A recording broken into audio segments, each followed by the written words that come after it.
So think about your daily routine for a second. Just picture your average workday. Yeah, which is probably pretty exhausting right now for most people. Oh, absolutely. Yeah. I mean, you are navigating this era where artificial intelligence is increasingly taking over routine tasks, right? We Yeah. have these incredibly powerful digital tools literally at our fingertips. But human burnout is soaring, like to absolute record highs. Exactly. The pressure on our cognitive abilities is arguably heavier than it has ever been in modern history. So I have a question for you, the listener. In a world where you can theoretically, open your laptop and work from your kitchen table or a coffee shop or literally anywhere with Wi-Fi. Anywhere at all. Right. Why does the actual physical space you work in matter more today than it did 10 years ago? It's such a massive question. It is. And welcome to this Unity Talks Deep Dive. Today, our mission is to unpack exactly how physical workspaces are being radically redesigned. And we're talking about redesigning them to literally protect human performance in this new accelerated AI economy. Yeah, and we've got some heavy-hitting sources to back this up today. We're looking at JLL's 2026 Global Real Estate Outlook, plus this massive research analysis on the ROI of experience-driven public spaces. And the centerpiece, which I am so excited to talk about, is this pioneering real-world case study. It's called YUNITY Park, which is a 4-hectare Class A business campus over in Bucharest. Which is just a fascinating project. It really is. And I want to set the stakes right out of the gate here. We are not talking about aspirational concepts today. Right, no 50-year futuristic rendering. Exactly. We are looking at proven operational environments. Millions of euros have already been spent, and hard data has already answered the question of what the office absolute must become. Because, let's face it, the old model, warehousing employees in a gray building with a desk and a chair. It's completely dead. It's gone. The technological elephant in the room has just crushed it. Yeah, the rollout of AI in the corporate world is what's really forcing this complete rethink. And honestly, it has been incredibly bumpy. Oh, to say the least. When you look at the JLL 2026 data, they actually call this current moment the AI strategy reckoning, because almost every major corporation on Earth panicked over the last couple of years. They totally panicked. Right, and they just threw AI at their workforce. The numbers from 2025 show that 92% of corporate occupiers and 88% of investors launched AI pilot programs. Everyone jumped on the bandwagon. But the success rate is what completely blew my mind in these sources. Oh, yeah. Do you know how many actually hit their goals? 5%. Only 5% of those companies report hitting their program goals. Which is just wild. That means 95% of them are basically just throwing digital spaghetti at the wall to see what sticks. And that massive failure rate leads directly to what the research identifies for 2026, which they're calling the year of pilot fatigue. Pilot fatigue. Think about what that actually looks like for a worker. AI is shifting from being this simple, cute productivity hack, like having a chatbot summarize a PDF for you. Yeah, which was fun at first. Right, but now it's transitioning into this intense, complex redesign of entire daily workflows. And the cognitive load that places on you is just immense. Like, picture your average Tuesday. You are trying to learn a new AI co-pilot system that your company suddenly mandated on Monday. Yep, and you're constantly adapting. Constantly troubleshooting hallucinations in the data, learning new prompts for a system that honestly might be completely abandoned next month for a totally different pilot program. Exactly. Your brain is working in absolute overdrive just to figure out how to do your job before you even actually do your job. Right. And when you are dealing with that level of intense cognitive strain, the last thing your brain can tolerate is an uncomfortable, unsupportive physical environment. Which brings up this really crucial concept from the sources called experience obsolescence. The research is very clear here. People don't actually reject the concept of an office. They reject a bad office. Exactly. They reject a bad office. The numbers back that up beautifully, too. Like 72% of employees globally view office attendance policies positively if there is a clear framework. Wow, 72%. Yeah, but get this. 84% feel positive about showing up only if the workplace experience is highly rated and feels genuinely worth the commute. Worth the commute. I love that phrase. It's the new baseline. It really is. If you were asking someone to travel an hour in traffic, to sit in a beige cubicle that drains their energy even faster than their frustrating AI pilot program does, you're going to face massive organized resistance. Here is how I look at it. If AI is upgrading the software of our daily work, The physical office has to be the upgraded hardware. Oh, that's a good way to put it. Thanks, yeah. It needs to be a cognitive docking station. Because think about it. If you plug a massive high-powered software program into an old dusty laptop, what happens? The laptop overheats and shuts down. Exactly. The physical office has to be the cooling fan. It has to physically prevent our human brains from overheating. That analogy gets right to the heart of the mechanism, a cognitive docking station. And this is exactly why human-centric design is no longer just some HR buzzword. Right. It is a fundamental shift in commercial real estate strategy. Developers have to move away from treating an office as just an operational necessity, just a box to store your human capital in. Yeah, store your human capital. That sounds so dystopian. It does. But they have to start treating the building as a strategic platform for human innovation. So, okay, if the old gray cubicle drains our cognitive battery during intense AI work, what actually recharges it? Because I can tell you right now, it isn't a ping pong table in the break room. No, definitely not. And it isn't free stale donuts on a Friday. No, the answer is actually biology. It's biophilic design. And this is where that YUNITY Park case study becomes the perfect blueprint for this whole transition. Yeah, let's unpack that. The founder, Liviu Tudor, made this massive pivot that completely defied traditional real estate logic. It sounds totally crazy on paper. I mean, they had this massive 4-hectare Class A business campus in Bucharest.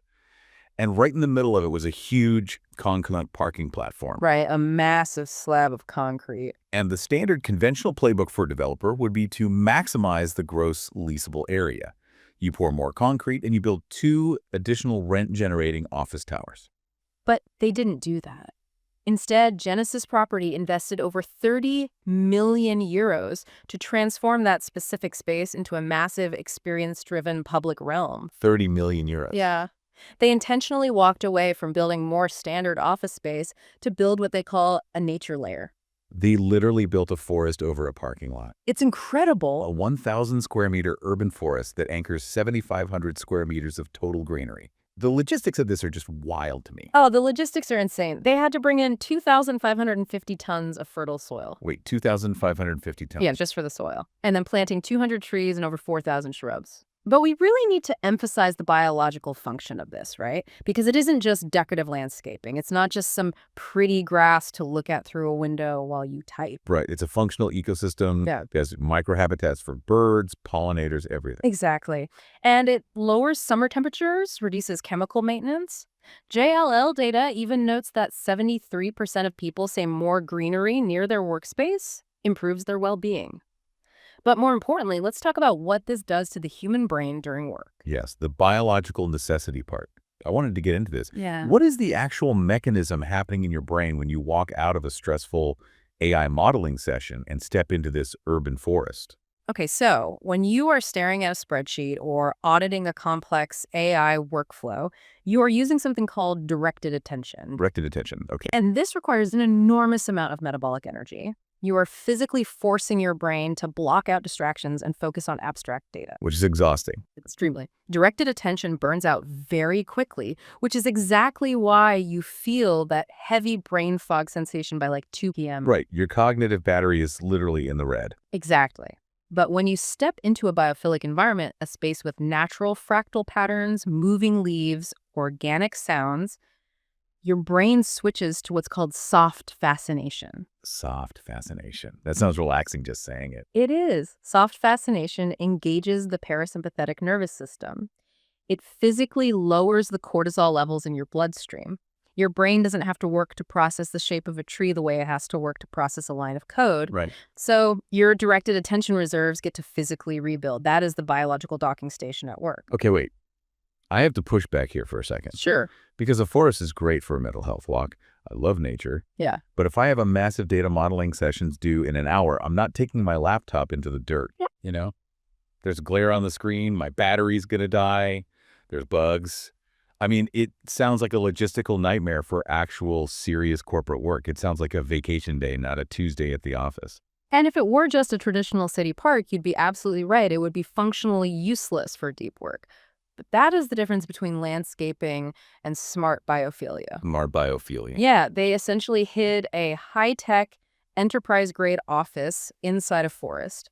This is what the developers call a network of options. Oh, so they engineered the outdoors to function exactly like the indoors. Yes. Interspersed throughout this entire biological layer are 22 dedicated workbenches and over 100 illuminated poles. Okay. And those poles aren't just there to light up the pathways at night.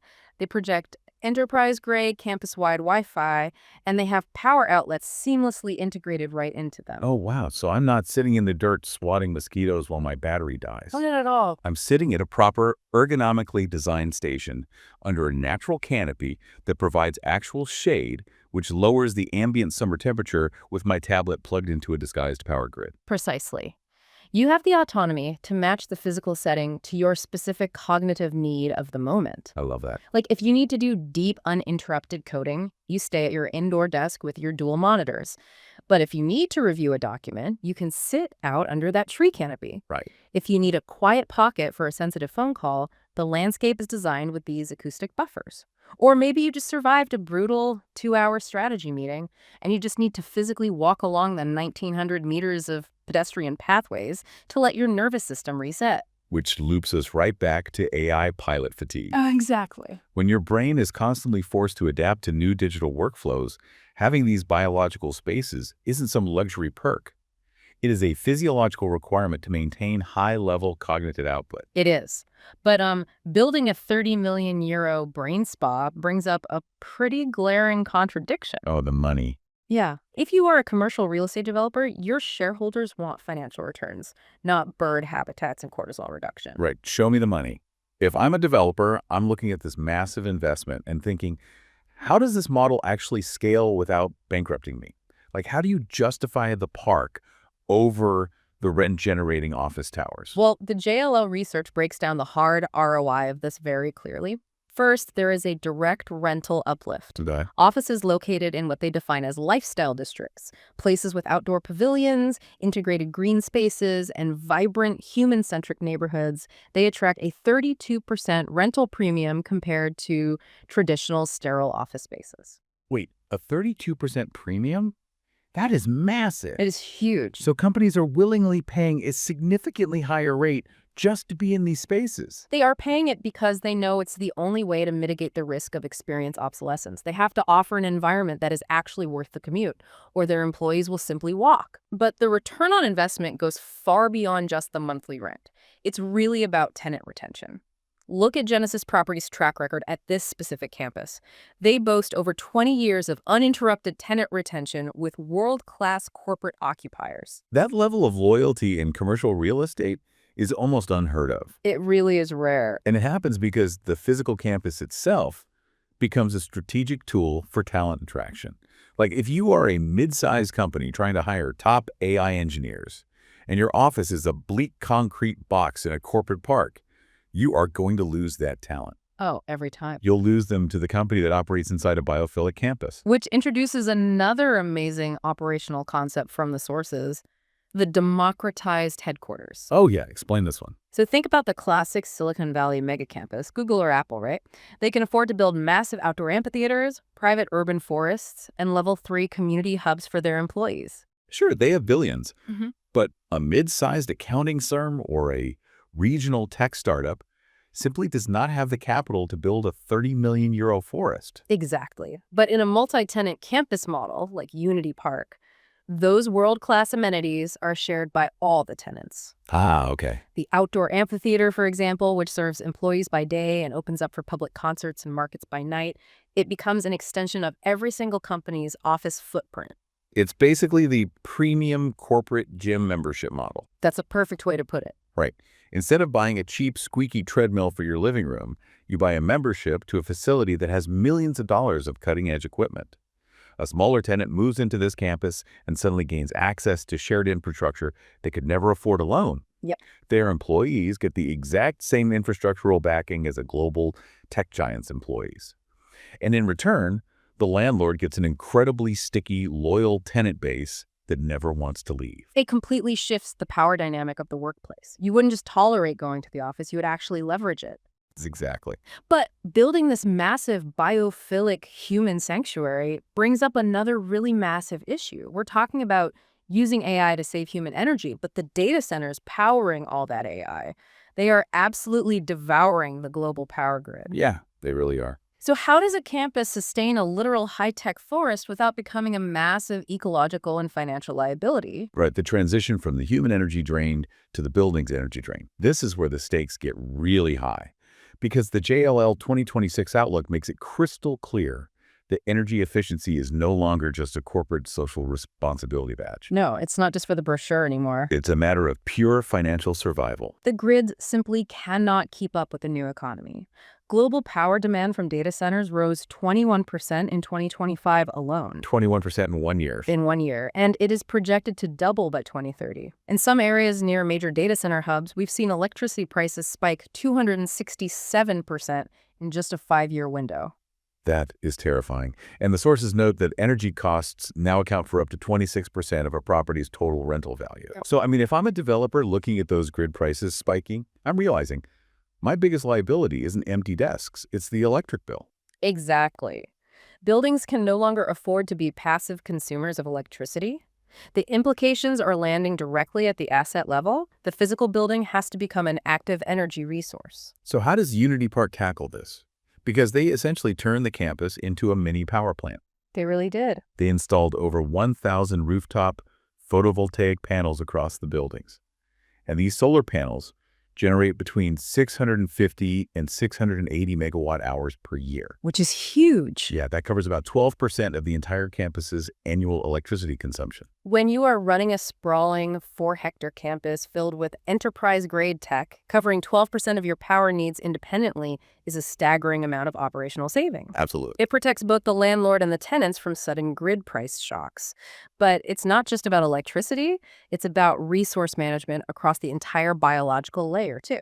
Because keeping 7,500 square meters of greenery alive takes a massive amount of water. Right. You can't just, hook up a hose to the city's water supply and expect it to be sustainable or affordable. Right, so they engineered a rainwater retention basin specifically for this purpose, Right. and it's connected to 1.6 kilometers of underground irrigation pipes. 0.7 kilometers. Yeah, they sustain the entire forest without heavily taxing the municipal water network. They are actively reducing their load on the city's infrastructure. And the global financial impact of making these sustainable integrations early is just undeniable. Like the research points out that assets integrating on-site energy solutions can unlock a revenue uplift of 25 to 50% compared to standard rent. Yes. And here's the truly fascinating part. Retrofitting existing assets, like taking that old parking lot and turning it into a biophilic park with smart infrastructure, Right. it yields a 55% higher return when done early in a building's life cycle. That 55% figure is exactly why visionary developers are making these pivots right now. The relationship between commercial real estate and energy has completely shifted. It's gone from adjacency to absolute interdependence. Reliable, clean, and affordable power now sits right alongside location, location, location as a defining factor of real estate competitiveness. So we are looking at a future where commercial real estate developers essentially have to become mini utility companies just to stay in the game. Very much, yeah. Wow. It's risk mitigation at its absolute finest. It protects against grid volatility and ensures operational continuity for the tenants. We've really covered a massive amount of ground in this analysis today. We really have. We've looked at the intense reality of AI pilot fatigue and why the physical space has to actually support the human worker to be considered worth the commute. And we explore the biology of it all, too. How biophilic design isn't just landscaping, but a functional ecosystem that lowers cortisol, restores directed attention, and acts as a biological docking station for our cognitive output. And we broke down the financial mechanics, how democratizing top-tier amenities creates incredibly loyal tenants, and how turning buildings into energy-generating assets protects the bottom line against global energy volatility. It all connects. It does. So as you head into work tomorrow, or even if you were just sitting at your kitchen table working right now, I want you to take a hard look around your workspace. Yeah. Ask yourself, is the physical environment around you treating you as a machine to be optimized or as a human to be supported? That is the defining question for the future of work. I mean, if you are treated like a machine, constantly adapting to new software without biological support, you will eventually burn out. Guaranteed. But if you are supported as a human, you will be able to harness those tools to actually innovate. So true. And I want to leave you with one final thought to mull over. We started this conversation by talking about the paradox of working from anywhere. As artificial intelligence makes digital capabilities infinitely scalable, meaning every company, everywhere, will eventually have access to the exact same AI tools, what if high-quality, nature-integrated physical space becomes the ultimate scarcity? Oh, wow. Right. In a future where everyone has the exact same software, will a company's physical biophilic footprint become its only true competitive advantage in capturing top human talent? Think about it.